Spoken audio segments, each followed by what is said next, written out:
This podcast contains strong words and provocative ideas. If either offends you, turn off now, weirdo.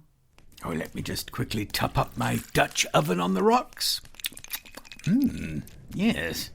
Hello, my little croissant witches. I'm Sir Laurent St. Wright. Back in the day, I used to direct movies and TV shows, like the 1979 sci-fi classic Atlantis Attacks. Why, I was even knighted by the Queen herself, God rest her soul, for my contribution to the arts.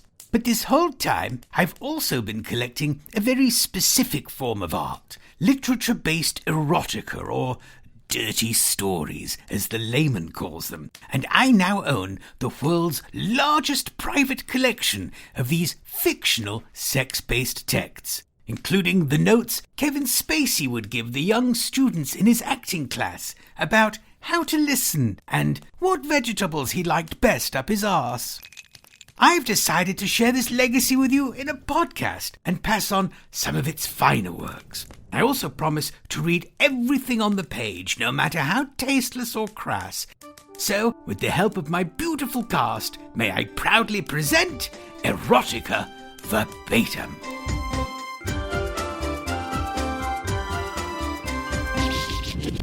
Now, before we get to today's story, it's time to dive into some viewer mail. Dear Sir Laurent, I love doing donuts in a parking lot at night because I'm too ashamed to bring them home. Sincerely, Luigi Board.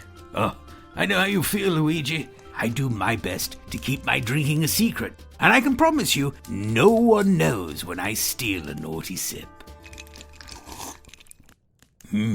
So, today's story is inspired by the 2007 Kim Kardashian sex tape, and it was written back in 2008. You erotica aficionados are probably quite familiar with this, the pilot episode of Keeping Up with the Kardashians. It starred her and her then-boyfriend Ray J, and in this fantastical fan-fiction story written by I'd like to take it up the shitter _69, it imagines how some of the outtakes may have looked. So men, grab your Anthony Jizzle rags, and ladies, some moist towelettes, and settle back for a hot little story entitled The Kim Kardashian Sex Tape Outtake. It had been a hard day on set, no pun intended, but Kim Kardashian's sex tape director, her mother Kris Jenner, was setting up a new shot that hadn't been in the original script. God, Mom, haven't we shot enough? Ray J's flucked me 10 ways to Tuesday, and my ass is, exhausted. I don't even know if I'm ever gonna poop normal again, said Kim sexily. That was your asshole I was pounding? Whose did you think it was? Your stunt double. I don't have a... Something shifted in the bedsheets, and Bruce Jenner appeared, smiling impishly.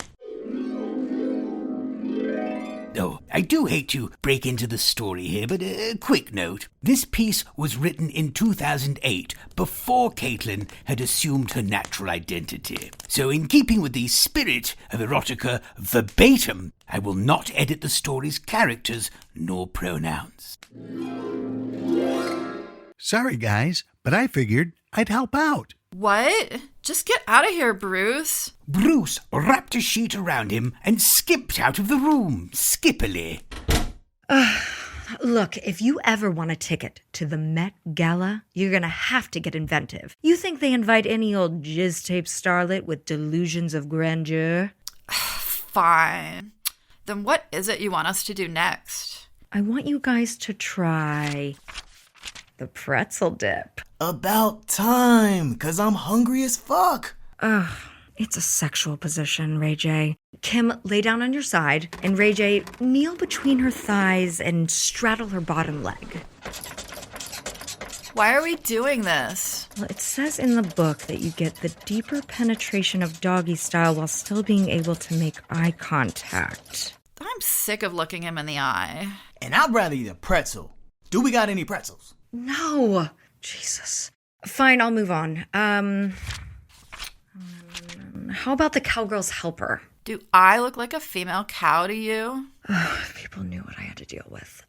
Now this is just like the cowgirl position. So Kim, you on top, pushing off Ray J's chest and sliding up and down his thighs. But Ray J, instead of just laying there and thinking about pretzels, you need to support some of her weight and then rise to meet her thrust.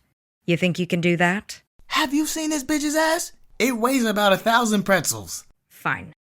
How about the, the Magic Mountain. Ray J, you'll just sit, legs bent, leaning back on your hands and forearms. And Kim, yeah, I want you to do the same, but inch towards Ray J until you make contact. You think you guys can do that? What's the point of this one? Well, it says here that you'll both feel really connected because you'll be looking at each other. Ew. I'd rather look at a pretzel. A minute ago, you were laying there licking each other's tongues! Think of the curators at the Met watching this, Kim. Do you think they'll be sending you an invite for basic bitch doggy style? Mom, what book are you reading? A Box of Chocolates. The Forrest Gump Guide to the Kama Sutra by Tom Hanks. Whatevs, let's just do the Magic Mountain. But can I get a touch-up first? My face is like half jizz, half Maybelline. Of course. Makeup! The door opened and in ran Bruce again, only this time adorned in a makeup belt. He began applying some rouge to Kim's cheek. Jesus, Mom, why does it have to be Bruce? Good question, but I've been practicing for months, okay? Why? Yeah, why? Are you secretly trans or something? God, no. I'm an upstanding conservative who thinks all trans rights are trans wrongs. Mom, why couldn't you hire a real makeup artist? Well, we have a limited budget. But once we leak this tape, you'll have enough money to afford 1 million makeup artists. 1 million?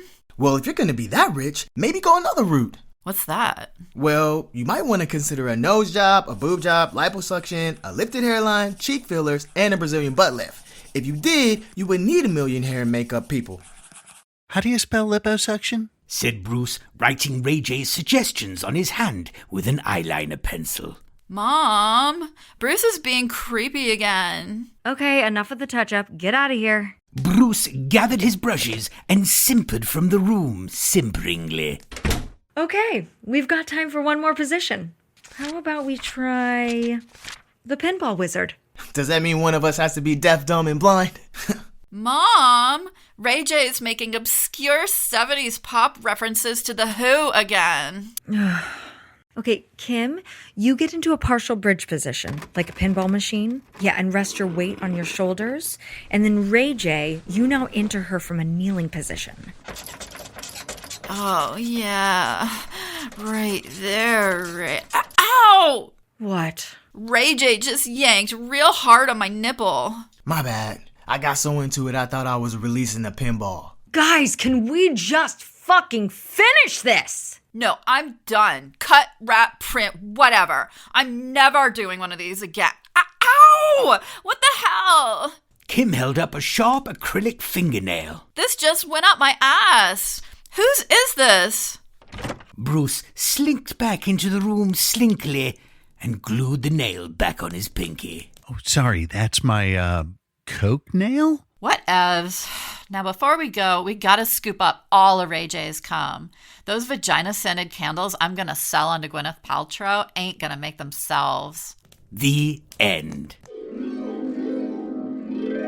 Oh, now you see, this is why I love collecting erotica, for it's not just the sexual encounters that stay with you, but the unanswered questions too. Like, where are we as a society if we designate people who film themselves fucking for money and social media status as influencers? And why is Caitlyn Jenner so terribly unkind to her own trans sisters?